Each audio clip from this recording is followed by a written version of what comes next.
Rightio, so cruising along pretty slow, second gear, towing a big old trailer with a big generator. Just got to go pretty slow because we've got massive corrugations, so don't want to break anything on the trailer. 41 degrees.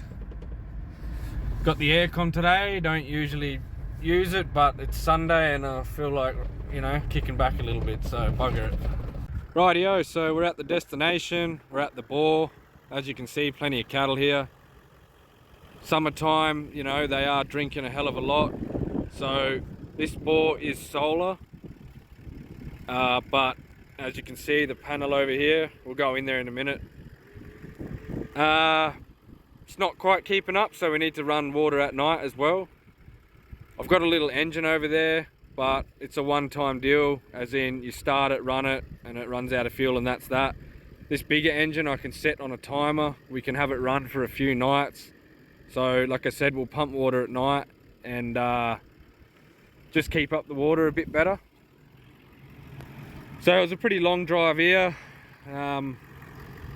but yeah, it went well. So I'm gonna go to the dump soon and chuck this over the scale and see what it weighs, because this suspension is riding so well. And I got the trailer on the back. Just standard suspension, as you know, standard tires. And she is squatting in the back a bit, but that's all right. That's what suspension does, I suppose. And it's not real bad, but it rides so nicely.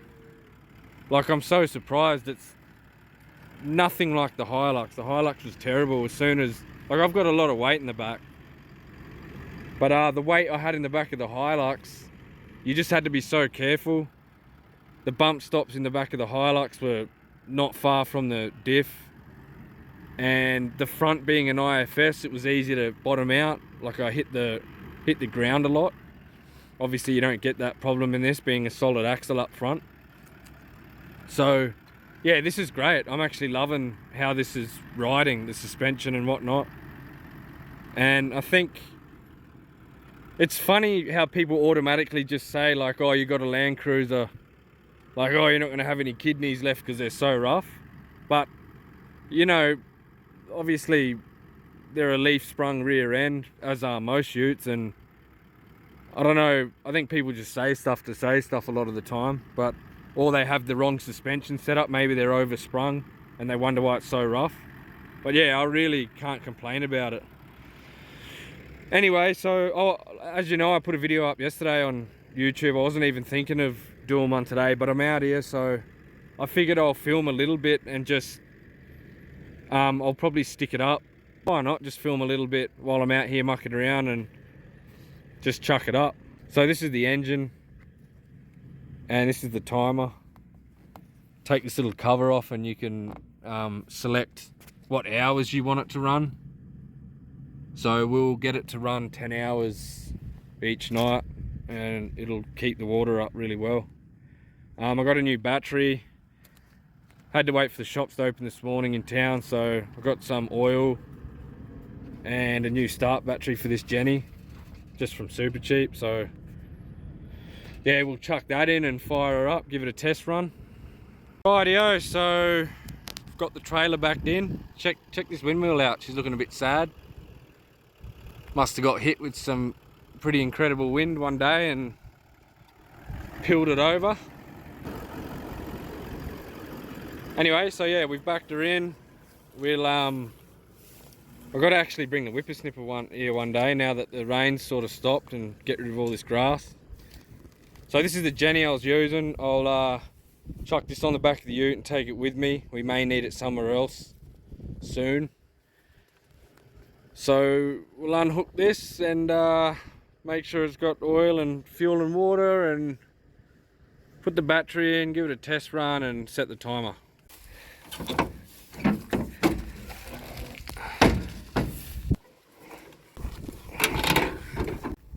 Must be a 10mm surely. Right, let's get these terminal clamps off. Out with the old, in with the new. New battery in. Get these done up. I've done up the Bit of angle back here, the angle clamp. Alright, so if we turn this on,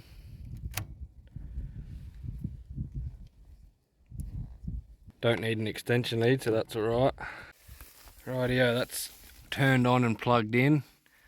So now we need to wind the clock around until we get to the current time, which I'll go check. I think it's about 2:30 or something, so we'll go and have a look. It's about 10 past 2. 10 past 2, so obviously about there, and that's lining up on here. So we got it coming on at 1800. I'll come around here and give you a look. 1800, which is 6 o'clock, and we want to run it for 10 hours. So we'll go all the way to 4 AM. So that's bloody good. I think I filled this up weeks ago. Yeah, she's full. So keys on, click auto. So that will come on at 6. I'll just check the battery voltage. Saying 12.5. Be nice if it was like 12.7, but pretty sure the battery's alright. But I'll kick it in the guts just to give it a see what it reckons. So we'll press start. Should fire up.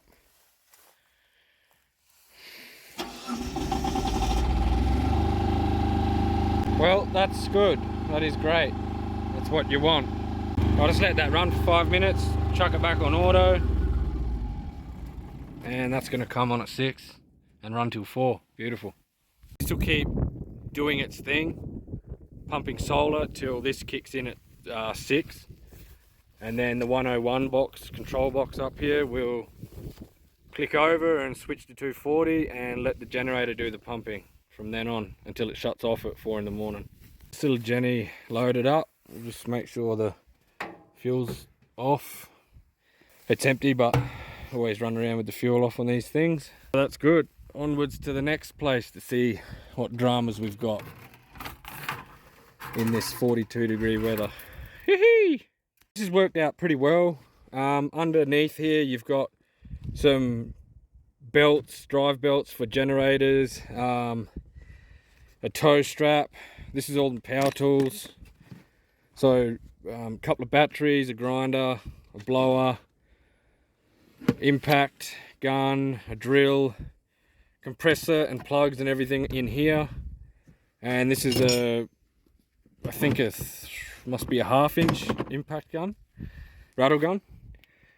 And then just an assortment of tools like the pliers and Stilsons for fixing pipelines, a saw, big sledgehammer, fencing repair gear, drag chain, some ratchet straps, some spray, and a bunch of different stuff in here, like plumber's tape and all sorts of different stuff.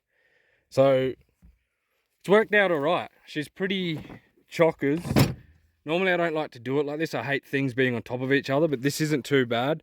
Whatever I've got underneath these bags is stuff that I don't use all the time. So yeah, I'm liking it for now. It turns out I've kind of got to keep that box. I've always got to carry so much stuff, eh? In that box now is oil, coolant, pipeline fittings, my gummies, gum boots, for fixing troughs when they leak and you got mud and stuff everywhere, electric chainsaw, obviously petrol for generators, diesel for generators, hand tools in here as you know, fencing wire, shovel, and a trough broom for cleaning the troughs.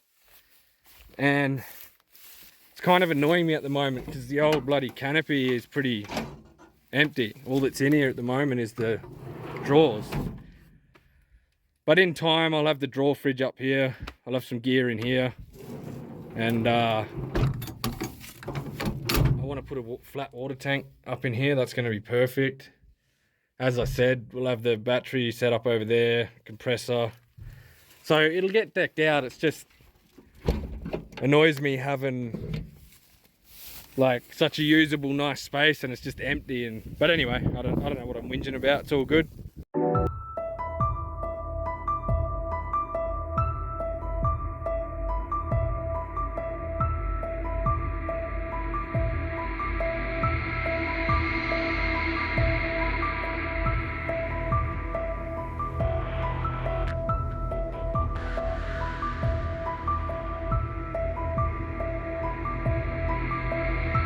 Thing that's pretty bad and it's annoying, and I'm gonna have to do something about this rig.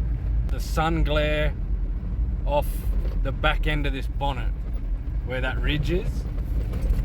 I think people might have had trouble on the old style as well with the scoop, because it was more or less the same, but it's real bad, straight into your eye, like real bad sun glare. So I'll have to, I reckon I might get some, you know, that sort of wrap, how they wrap vehicles and whatever. I reckon I'll go do it properly, you know, do it neat, get some maybe black stuff obviously, and like run a strip along there and have it neat, have it so it looks good, and just, it's just on that curve, along there. Yeah, but definitely something you'll have to do, I reckon. So we're back at the place I was at yesterday. I think I got some clips. I'll chuck them in right now. Just rocked up to this bore. I've had to move this trough though. I'll have to wait here a while. I've got the car parked so close because I'm just trying to limit the amount of cattle that come to the trough. But they'll all get a drink, they'll be right.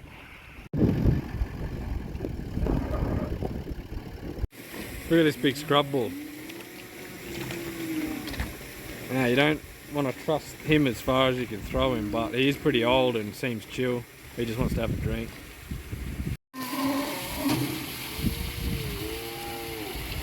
Mate, you're about to put a horn through the side of my car. So I actually had to relocate this trough. It was over here. They made a bit of a mess, so I skull dragged it over here with the cruiser. It's a bit hard to film all that when I'm solo. Probably could have done it if I had a tripod, but sometimes when you got, you know, you're just trying to get water to the cattle, like they were fine, but you just want to, you know, get stuck into it and do it. Hello, mate. Hey, big cutie pie, what are you doing? Anyway, so yeah, this is all good. Nice clean trough full of water doing its thing. So we'll go down the end here to the dam and see what that tank's doing. It's probably pretty low. And look, today I'm just really making sure everything's spick and span, and all the bores are good, all the watering points are good, the cattle are good, you know, because it's just so hot, and tomorrow's 44 degrees out here. 4 degrees, so you really can't afford to be having dramas. You know, you got to make sure the water's being kept up and you're looking after the cattle and all that sort of stuff. So you just want to run around and, like I said, make sure everything's good. Make sure you got no leaks and just all that sort of stuff. Okay, so I'm gonna shut the water off this tank. This tank is full, so we'll shut this off, and that way we can get water straight pumping down there because she's pretty low. So I'm just up here on this tank. This is at the bore where we just put the big generator. See this float? If I pull it up, it stops pumping water into here and diverts it down that way to the place we were just at. So I've shut that tank off. I'm now gonna put some wire under this float and prop it up. So all the water's gonna go straight down to the end where the dam is, and we can focus on filling that up. I've got to go check some other stuff out. I'll come back here at about 6 when that generator's due to start, make sure it has started. I'll take the wire off this float and I'll turn that tap down at that tank again, so that when this pumps tonight, all 3 tanks will have water going to them. Well, it's about 3:45, 10 to 4, might pull up for the first feed for the day. I'm gonna have to steal your spot, guys, sorry. This certainly isn't a bad little spot for lunch.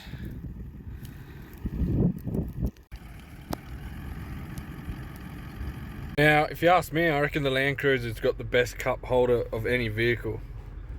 That's me cup. That's the cup holder. Perfect. Absolutely love it. Every other car, Hilux, this is annoying to put somewhere. That's the best spot. There's me cool drink. And then when I'm charging up my phone sits in there. On its end, it just sits in there, like without a drink in there, obviously. And that's where it lives. Perfect. So we're about 50k away probably from where we took that generator on the trailer. Pulled up at another bore. I dare say we'll have to start this. We'll go and have a look anyway. What do you reckon the bonnet looks like from the inside?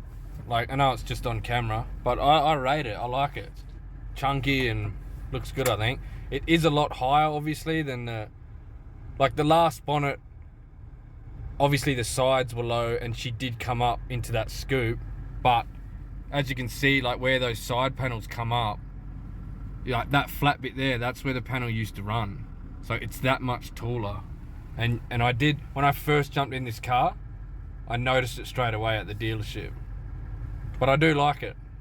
Okay, so we'll go and knock on the side of this tank, see where the level's at. Yeah, she's down here. So still plenty of water, trough's full over there, but we'll kick this engine in the guts. Check the water, oil in this, fuel it up, and kick it in the guts. Actually serviced this the other day, put some fresh oil in it, and a few bits and bobs.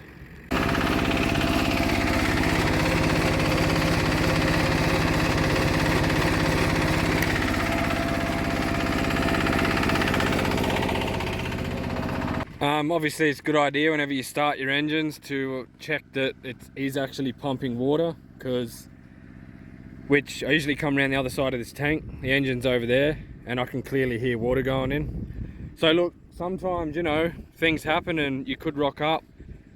Like just then I could have started that engine, no water's coming out, and then you've got big problems, and then that's when you need to fault find and work out if something's going on with the electricals, or if not, it's most probably, you know, God forbid the bore's dried up, run out of water or collapsed. That's pretty rare, but does happen. Usually it's a problem with the pump, so you pull the pump out of the hole, pull all the piping out and fix it from there and see what's going on. Well, far out, look how many cattle are here. Just rocked up to another place. So this bore feeds a big tank over here. You've probably seen it before. When this tank fills up, it diverts water back this way to a tank that I was just at. I should have filmed it for you, but I forgot. So that tank's low. So what I'll do is, I've already got one of these little blue generators here.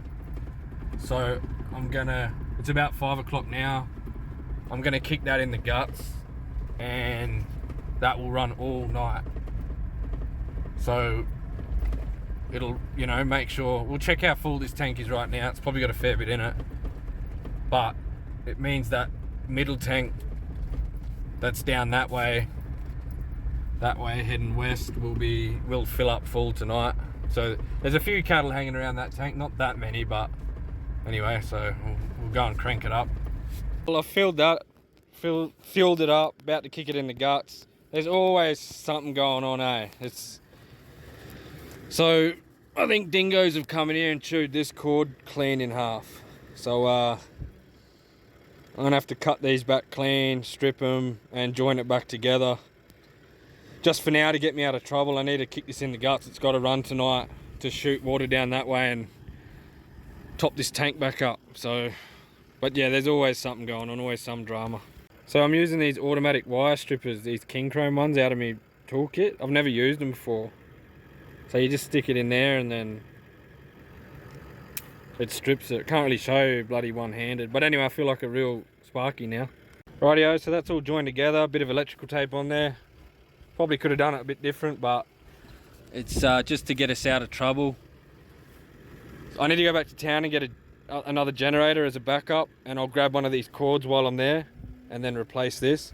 So we'll kick this in the guts and make sure it's working, pumping into the tank. Let's have a look.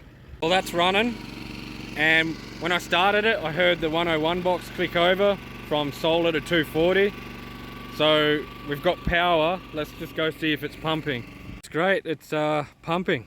So good news. We'll pack up, close all this gear up and go to the next joint. We'll head back west and see how those bores are going out there. You see that bloke there at the front? Huge horns. That's a massive bullock. So once upon a time that was a bull and he's had his nuts cut out and now he's a bullock. But he's like a bit of a scrubber.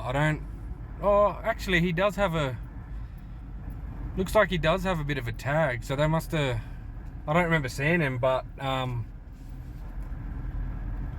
think he's got a tag. I'm not too sure, can't get close enough. But anyway, that dude there will be a good killer. Like, the meat you'd get off that would be just amazing. He's got some proper big horns, eh?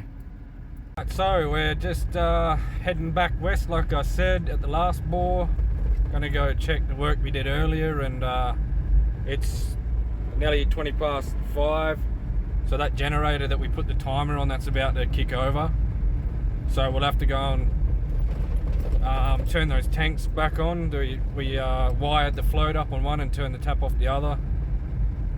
So it's 5:20 and it's still 41 degrees. This bloody aircon's nice, eh? Bit spoilt using it today, but it's bloody good, let me tell you.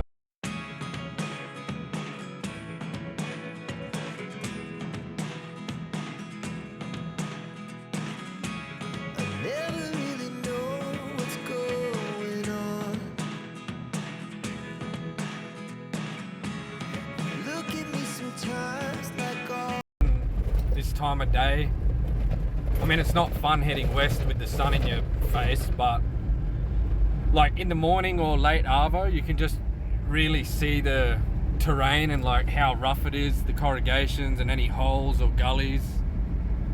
It's just like in the middle of the day, you don't, like, obviously you can see the road, but you just don't really see how rough it is. So it puts it into perspective of like just how rough it is that you know, what the vehicle's got to drive over, and all the components have to handle, you know, it. So, like I said before, I'm really happy with the suspension. Like, I'm actually loving it. I'm loving driving this vehicle, and the tires, I haven't had a flat tire yet, touch wood. I don't usually have very good luck with stock tires, just very soft sidewalls. And I mean, these are, like, there's a lot of weight on this rig now, and even before I had the weight, they were, you know, the sidewalls were bagged out. It's just what it is. I wasn't too faithful in them, but I mean, it's not guaranteed you're going to get flat tires with, you know, the softer tires, but it's just a much more risk, and I don't usually have a good run with the weaker sidewalls and whatnot. But yeah, I must say right now, you know, it's obviously doing the job and it's doing it well, and I wouldn't really hesitate to do anything in this stock, really. Have a go at anything with confidence, and because it's twin locked, that's nice as well. You have that option, so that's one of the things I like most about these GXLs. Check out this little rough section.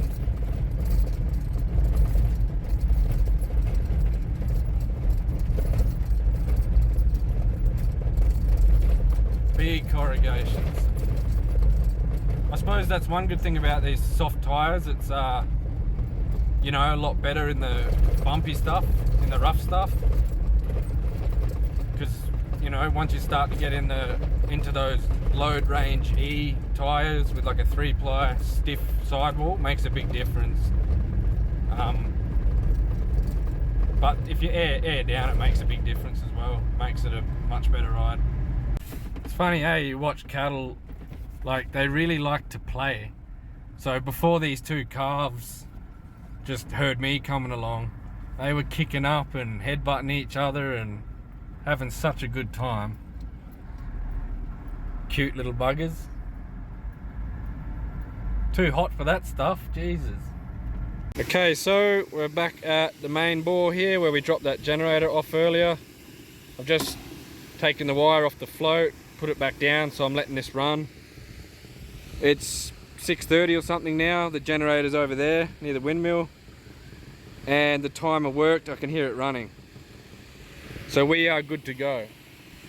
I was down the end earlier, I didn't show you, down at the dam there, and we've got water happening. Cattle are happy, so we'll close this up, and that's about it.